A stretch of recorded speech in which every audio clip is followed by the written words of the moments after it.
How are ya? Funny seeing you here. How you feeling? Pretty good, actually, considering I've been exercising for 7 hours and 10 minutes in Kona heat. I need water. I'm on the last bottle. Well, 2.5.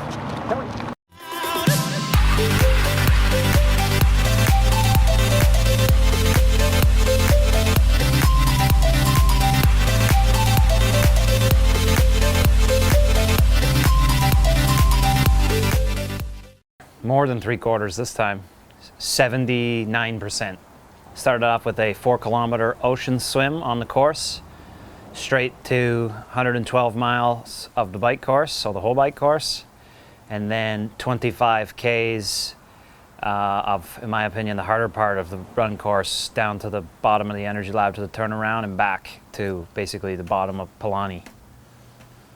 So you're way overtrained now. Why are you doing this? Yes, I just like to dig myself a hole so that I can't get out of it and sabotage my races. So did you do this last year? No, you see, last year I didn't overtrain. That's why I had a good performance. This year, though, I'm massively overtrained, and so, do the old second place syndrome thing and finish 30th, 40th place probably.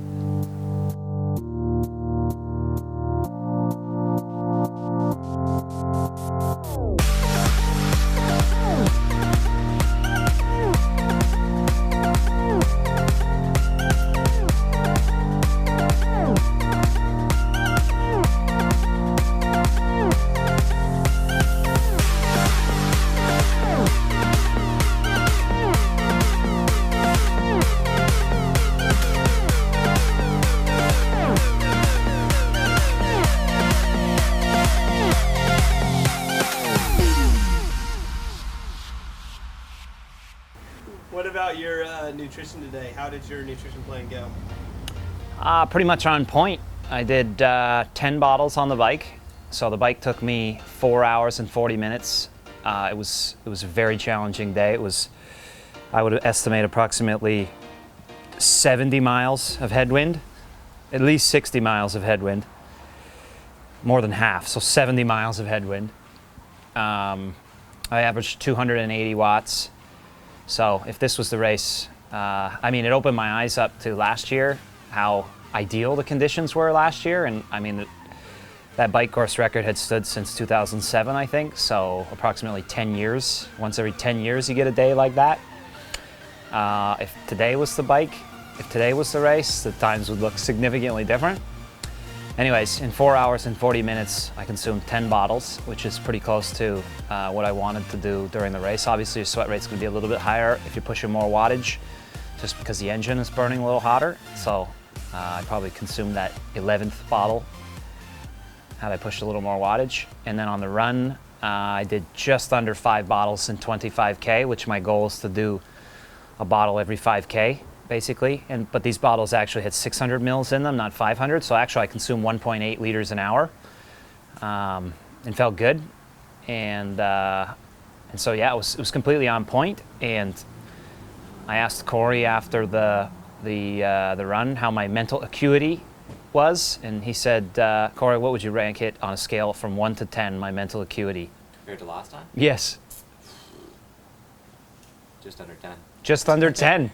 And I would never score a full 10 anyway, even in the best of conditions. So I think that's a good sign after having done 7 hours and 20 minutes of continuous Kona exercise. I don't think you can ask for much more than that.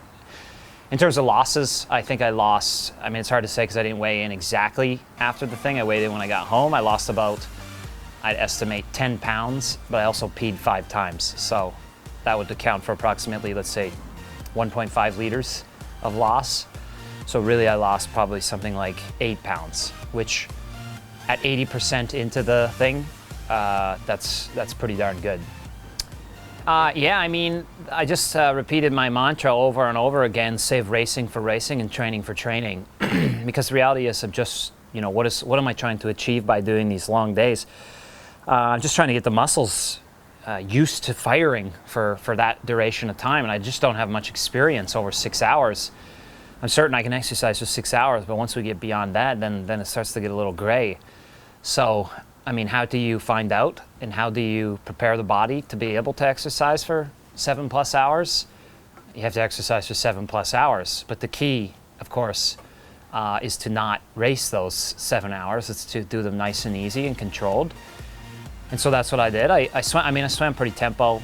Yeah, I did 2 loops just because I'm afraid of being eaten by a shark, and I don't want to go too far from shore, and the buoys only go out approximately 1 kilometer. So I swam 1 kilometer out, 1 kilometer back, 1 kilometer out, 1 kilometer back. And then on the bike, my heart rate was 117 for the entire 4 hours and 40 minutes at 280 watts. And then on the run, I was 403s per kilometer at the halfway, and at the finish I was 402 per kilometer.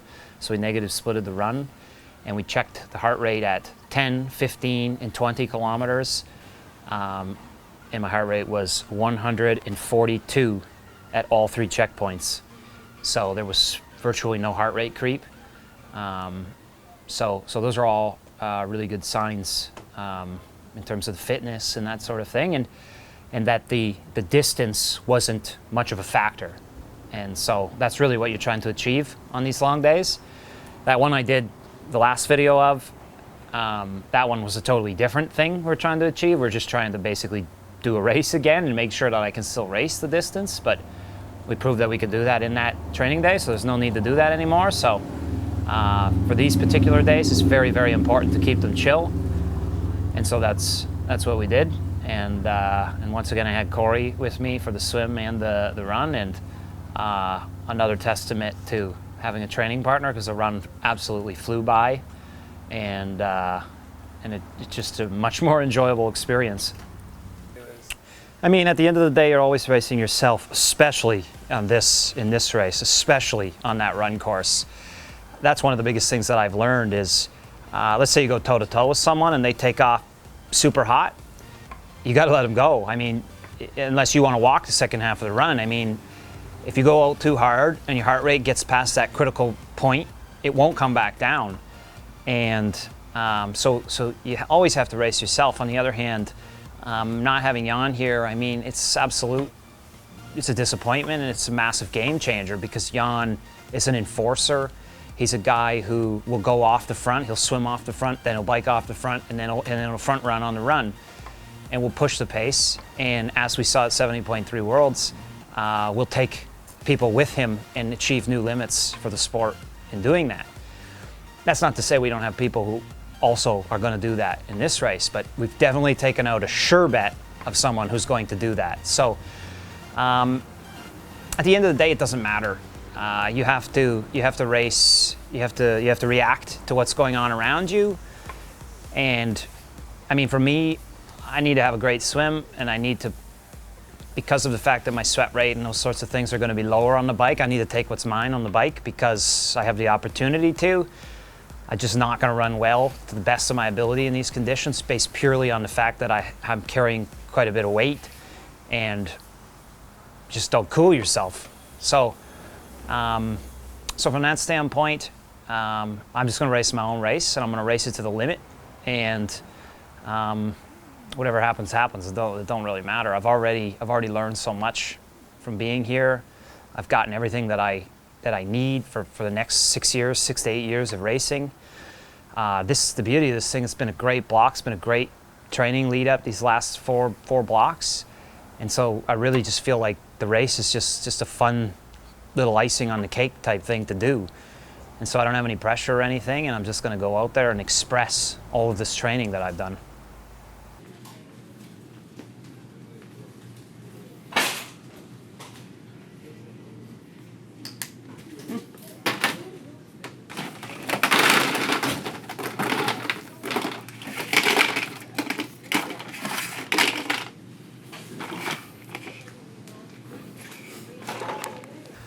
Ramen noodle packs are 49 cents.